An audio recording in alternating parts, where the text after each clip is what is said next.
ទៅនៅទីក្រុងបរិសុទ្ធដ៏ល្អបំផុតគ្មានទុក្ខវេទនាព្រះគ្រីស្ទរៀបចំឲ្យយើងរាល់គ្នាសង្សាររមនីគ្មានយំសោកឡើយមកបងប្អូនអើយទទួលព្រះអង្គទ្រង់សង្គ្រោះយើងផុតពីទុក្ខភ័យចូលទទួលព្រះទៅផុតអើវជ័យនៅរូងចង្រៃនៅក្នុងបឹងភ្លើ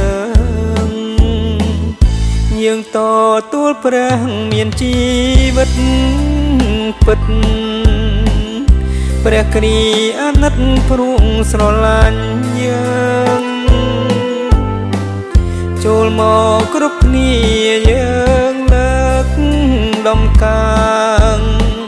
ព្រះគ្រីស្ទម្ចាស់យើងជាម្ចាស់សុគីចូលយើងគ្រប់គ្នាទទួលព្រះអង្គទ្រង់បានបំរុងទីក្រុងបរិសុទ្ធដីមេឃផែនដីនឹងកន្លងផុតទីក្រុងបរិសុទ្ធជាប់នៅឋិនថេរ